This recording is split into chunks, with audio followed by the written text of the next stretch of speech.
Você foi incentivado a acreditar que a sua ansiedade é um erro do teu pensamento ou uma preocupação excessiva com o teu futuro. Essa é uma simplificação pedagógica que oculta uma realidade bruta. Na verdade, a sua ansiedade é uma falência na homeostase biológica. O que você chama de nervosismo, na verdade, é um estado de toxicidade metabólica. É uma neuroinflamação sistêmica. As redes sociais estão cheias de hacks, formas em que você poderia lidar melhor com a sua ansiedade, dicas de respiração, etc.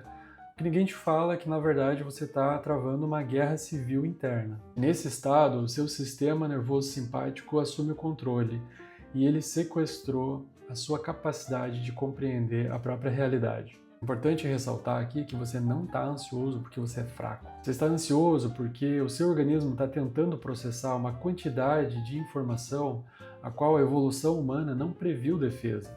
Bom, aqui hoje vamos descobrir a estrutura por trás desse colapso mental. Para compreender melhor esse fenômeno, a gente precisa abandonar o vocabulário moral e entender o significado de carga alostática. Esse é um conceito importante porque ele descreve o custo biológico da adaptação. Antes de prosseguir, a gente precisa entender rapidamente o que é o eixo HPA. Ele é formado pelo hipotálamo, hipófise e adrenal também. E é um sistema central neuroendócrino que regula a nossa resposta a eventos estressores para manter a homeostase do organismo, ou seja, para fazer com que ele se autorregule. Então, quando a gente está à frente de um momento estressor, de um ambiente estressor, de uma situação estressora, o eixo HPA ele libera uma cascata de glicocorticoides. Antigamente, na nossa ancestralidade enquanto espécie, isso funcionava para nos dar uma resposta de luta ou fuga. Frente a um ambiente estressor ou uma ameaça, ou a gente escolhia lutar ou a gente escolhia correr. Mas essa escolha não necessariamente é consciente.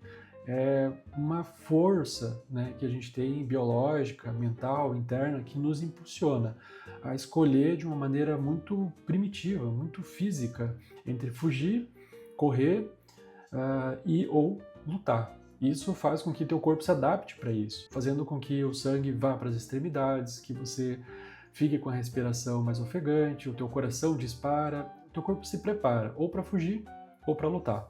Agora, na nossa hipermodernidade, a gente não tem eventos estressores que necessariamente precisam de uma resposta de luta ou fuga. E aí, o que a gente faz com toda essa mudança que o corpo opera diante de algum evento considerado estressor? O que acontece é que o cortisol ele se eleva e se acumula no organismo cronicamente. E ele deixa de ser um elemento de proteção e se transforma num elemento de erosão do próprio organismo. E aqui está o problema. Ele, na corrente sanguínea, ele rompe a barreira hematoencefálica e começa um processo de citotoxicidade glutamatérgica. Tá bom, Alex, o que significa isso? Bom, os seus neurônios eles estão sendo fritos em um ambiente neuroquímico hostil. O nosso córtex pré-frontal dorso-lateral, que fica mais ou menos por aqui, ele sofre uma atrofia. Essa parte ela é importante porque ela é responsável pela função executiva e pelo freio inibitório. Em contrapartida, a amígdala, ou seja, o centro do alarme, quando a gente está em perigo, ela sofre uma hipertrofia, ou seja, ela fica maior. O resultado prático disso é que a gente perde a capacidade de discernir ameaças reais de ameaças simbólicas no mundo.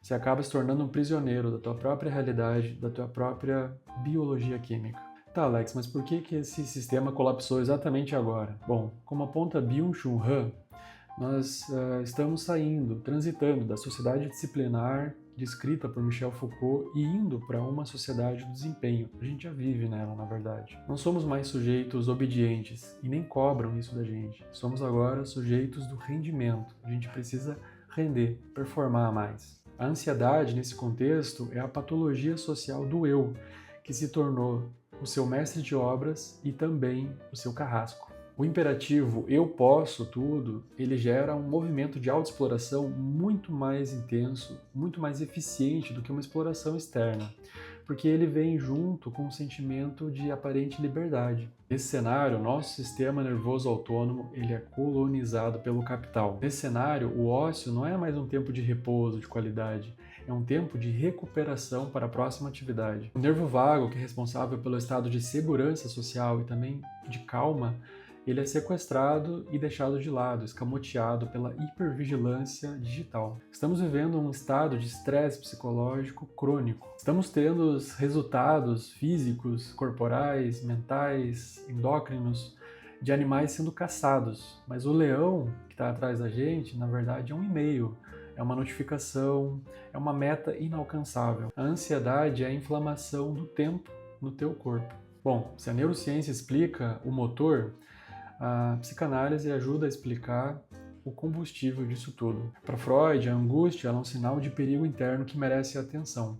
Para Lacan, a ansiedade ela é aquilo que não engana, ou seja, ela surge quando o sujeito é confrontado com o real, com aquilo que não consegue ser simbolizado em palavras. Na contemporaneidade, a proliferação de imagens e a busca excessiva por transparência, ela elimina algo que é muito importante, a negatividade do mistério. Não há mais espaço para falta, para espera. E sem falta, sem espera, não há desejo. E sem desejo, o que fica é só ansiedade. O sujeito ansioso, ele tenta desesperadamente preencher esse vazio com informação, com consumo, com relacionamentos, com fármacos, sem perceber que esse estado dele mostra uma verdade do próprio corpo que muitas vezes ele não quer entender ou não quer escutar. O corpo ele interdita aquilo que a fala não consegue elaborar.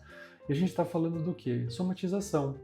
A somatização é aquela dor nas costas, aquele estômago embrulhado, aquela dificuldade no banheiro, aquela dor crônica que não tem um respaldo médico, não tem uma causa específica.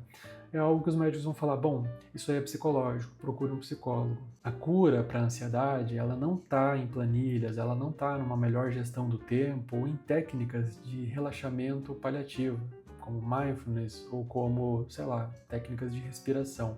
Isso pode ajudar, mas como eu falei, de forma paliativa, não vai solucionar o problema. A cura reside no desvelamento da estrutura que sustenta o teu sofrimento. É necessário reconhecer que o seu esgotamento é um sintoma de uma sociedade que aboliu há muito tempo o limite entre o que é humano e o funcionamento de uma máquina. A ansiedade ela é a última fronteira do seu corpo contra a sua própria falência. E a coisa mais importante desse vídeo é que você saia daqui compreendendo que a ansiedade ela não é um defeito.